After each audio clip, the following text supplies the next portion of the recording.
Olá! Hoje a gente vai mergulhar num livro com um título, olha, bem provocador.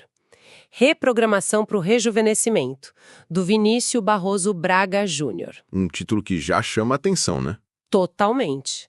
A nossa fonte aqui é a sinopse da obra, que é tipo o cartão de visitas do livro, e a promessa que ela faz é, poxa, é enorme. De que a juventude não é só uma questão de RG, de idade. Exato, mas sem uma consequência direta do que a gente pensa, das nossas escolhas. A pergunta que fica é, essa ideia de se reprogramar para rejuvenescer, soa quase como ficção científica, né? Parece um pouco, sim. Então, nossa missão hoje é usar essa sinopse como um guia para investigar isso. O que aqui tem base real e o que é talvez mais pensamento positivo. Vamos tentar separar o prático do filosófico. Ok, vamos analisar isso. É uma ótima pergunta para começar, porque a própria sinopse já coloca essa tensão, sabe? Ela fala da diferença entre viver de verdade e simplesmente sobreviver. Aquela coisa do piloto automático. Exato. A gente correndo atrás das coisas no meio de um turbilhão de pressões, de distrações. A premissa é que nesse processo a gente meio que se desconecta da nossa energia vital. Certo. Então, pelo que dá para entender, o livro foge daquela ideia de fórmula mágica, né? A proposta parece ser mais a de um guia para acessar uma força que, bom, em tese já está com a gente, só que talvez adormecida. A capacidade de reprogramar corpo e mente. Essa palavra, reprogramar, que é a chave. Exatamente. E a sinopse vai direto ao ponto para explicar o mecanismo por trás disso. Tem uma frase lá que é o pilar de tudo, e que vale a pena a gente falar aqui. Qual seria? Ela diz: somos feitos de bilhões de células que respondem a cada instante aos nossos pensamentos, sentimentos, alimentos e experiências. Uau! Quando a gente para pensar nisso, a perspectiva muda completamente, né? O envelhecimento deixa de ser algo que só acontece com a gente. E passa a ser um processo onde a gente tem uma participação ativa. Constante. Isso, a promessa é que longevidade não é só sorte na loteria da genética. É uma questão de atitude. O fascinante aqui é que essa ideia, que num primeiro momento pode soar meio esotérica, tem um paralelo muito interessante na ciência, especificamente num campo chamado epigenética. Ah, sim, eu já ouvi falar. De forma bem resumida, a epigenética mostra que nosso estilo de vida, coisas como estresse, nutrição, tudo isso pode ligar ou desligar certos genes. Não muda o nosso DNA, mas muda como o corpo lê o DNA. Entendi. O livro parece pegar essa base e levar para uma aplicação mais pessoal, mais focada na nossa consciência, sabe? O que a gente pensa e sente estaria enviando mensagens químicas para as nossas células, o tempo todo. Poxa, isso dá muito mais peso à afirmação. Não é só uma metáfora bonita, então. Parece que não. Existe um mecanismo biológico que espelha essa ideia. E a sinopse faz questão de dizer que essa reprogramação não tem idade para começar. Isso é importante. Ela cita exemplos, 30, 50 ou 70 anos, reforçando que nunca é tarde. A mensagem é que sempre é tempo de reacender a chama da vitalidade. Isso é poderoso. Combate aquela ideia de que, depois de uma certa idade o jogo já está jogado. Sim, e essa universalidade é crucial. Democratiza o bem-estar. Mas isso também levanta uma questão, né? Como se faz isso? A parte prática. Uma coisa é entender o conceito, outra é aplicar. E é aí que a sinopse começa a dar umas pistas sobre a abordagem do livro. Fica claro que não é um tratado acadêmico, denso. Não mesmo. A descrição que a fonte usa é que a obra foi criada para ser vivida, não apenas lida. Isso sugere uma pegada muito mais experiencial. E a linguagem também, né? Diz que é simples como uma conversa leve. Exato, mas que ao mesmo tempo carrega reflexões profundas. É uma tentativa de ser acessível sem ser superficial, o que é um equilíbrio bem difícil de conseguir. E essa abordagem prática parece ser a espinha dorsal. A sinopse menciona um detalhe da estrutura que eu achei bem inteligente. Ao final de cada capítulo, tem uma frase para levar consigo, e são descritas como pequenas sementes de transformação. Tipo um mantra, uma afirmação diária. Isso. É uma técnica de ancoragem, né? para pegar uma reflexão profunda e transformar em algo portátil que você pode acessar mentalmente durante o dia. É uma ferramenta para tirar a ideia do papel e colocar na vida. Transforma a leitura de um ato passivo para um processo ativo de coletar ferramentas. E essa ideia de autonomia do leitor.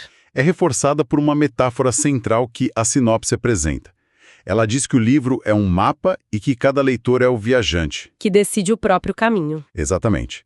Se a gente conectar isso ao quadro geral, vemos uma filosofia de empoderamento. O autor não se coloca como um guru, mas como um guia. Ele oferece o mapa, mas a viagem, as escolhas, os desvios, tudo isso é responsabilidade de quem lê. Eu gosto dessa ideia de mapa. Não é uma receita de bolo, mas para um mapa ser útil, ele precisa ser confiável, né?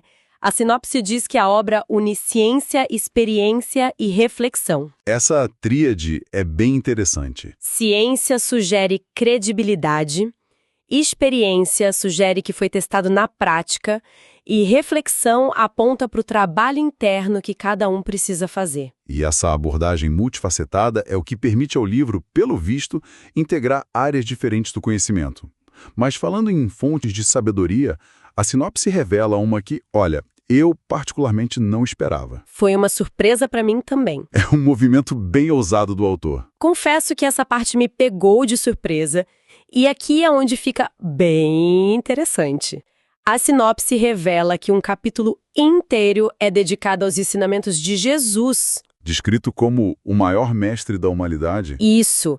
De cara, adiciona uma camada espiritual bem explícita à discussão, o que pode ser, sei lá, um ponto de atração para uns e de estranhamento para outros. Sem dúvida. É um risco. Ao introduzir uma figura religiosa tão central, o autor arrisca alienar uma parte do público que talvez não se identifique com religião. Sim. A sinopse dá alguma pista de como ele tenta manter a abordagem universal, sem transformar o livro num texto de catequese. Essa é a grande questão. Sim. E ela parece ter antecipado essa dúvida. Isso levanta uma questão importante, que é como esses ensinamentos são aplicados. De forma prática. Exato. A sinopse esclarece que a abordagem não é puramente religiosa, os ensinamentos são apresentados como sabedoria prática para a alma. E, para conectar com o tema, são chamados de verdadeiros códigos de vitalidade e eternidade interior. Códigos. Essa palavra é muito deliberada. Tenta tirar do campo da fé e trazer para um campo de quase uma tecnologia interna. Algo que pode ser decifrado e aplicado. Exato. Como se fossem gatilhos mentais e emocionais. O autor está reenquadrando práticas espirituais como ferramentas de bem-estar. É como se ele dissesse, independentemente da sua crença, aqui está o efeito prático que isso pode ter na sua biologia. É uma tentativa de universalizar a mensagem. A sinopse chega a dar exemplos desses códigos? Dá sim. Ela lista 3 bem diretos: o poder do perdão, a força dos bons pensamentos e a energia de amar ao próximo. Conceitos clássicos. Sim, mas aqui com um novo propósito.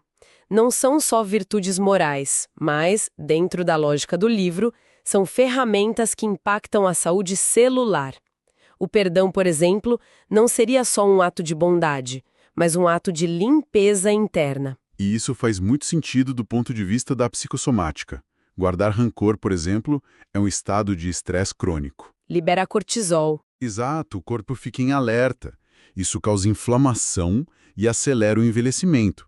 Então, perdoar nesse contexto é uma técnica de higiene mental que desliga esse alerta. Teria um efeito biológico mensurável. E os outros 2 também, né? Bons pensamentos e amar ao próximo. Com certeza, bons pensamentos se alinham com terapias cognitivo-comportamentais.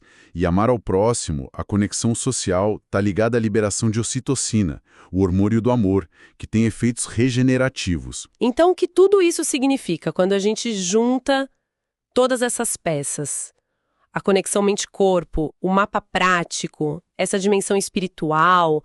A mensagem final que a sinopse entrega ganha uma força tremenda. Qual seria essa mensagem? A de que a juventude não é um estado perdido no passado, mas uma escolha presente. Essa, para mim, é a maior virada de chave que o livro propõe. Com certeza. É uma mudança de paradigma. Tira a juventude da prateleira da nostalgia, daquele sentimento de no meu tempo, e a coloca na nossa lista de tarefas diárias. No bom sentido. Não como uma obrigação, mas como uma possibilidade. Que se renova a cada dia. E essa ideia de ação contínua é capturada na frase final da sinopse, que é um convite. Bem-vindo ao seu projeto de longevidade. A escolha da palavra projeto é genial. Ninguém pensa num projeto como algo passivo. Não mesmo. Um projeto exige planejamento, intenção, ação, ajustes. É o oposto de sentar e esperar o tempo passar. Aceitando o envelhecimento como um declínio inevitável. A proposta não é uma luta contra o tempo. Mas sim um engajamento ativo na construção de uma vida que não é só longa, mas vital, cheia de energia. Exato. E o convite é para olhar para dentro. A sinopse reforça isso ao dizer para redescobrir a força que já habita em você. A ênfase é no que a gente já possui, não em algo externo que precisamos comprar. Um trabalho de redescoberta. Isso. De tirar a poeira de algo que sempre esteve lá. É uma mensagem final de agência pessoal. O livro parece dizer que, embora a gente não controle o calendário, podemos influenciar a qualidade com que vivemos os anos. Bom, fazendo um resumo final, então, a grande ideia que a sinopse nos apresenta é que a capacidade de renovar corpo e mente está ao nosso alcance. E a chave para destravar esse potencial estaria nas escolhas conscientes que fazemos a cada momento sobre o que pensamos, como nos sentimos e como agimos. É uma proposta de autorresponsabilidade, né? Exatamente. Radical, como você disse. E para deixar uma reflexão final, podemos voltar àquela citação central. Ela diz que nossas células respondem aos nossos pensamentos, sentimentos, alimentos... E experiências. As experiências. Esse último item é o mais amplo e talvez o mais poderoso. Não é algo que acontece só na nossa cabeça ou no prato. Envolve nossas interações, os lugares que vamos, a arte que consumimos. Tudo. Tudo. Se a gente levar a sério que cada experiência está literalmente moldando nossa biologia, fica uma pergunta no ar.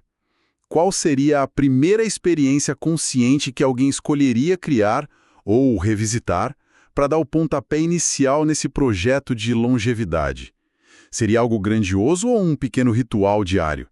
A resposta provavelmente já é o primeiro passo da jornada que o livro propõe.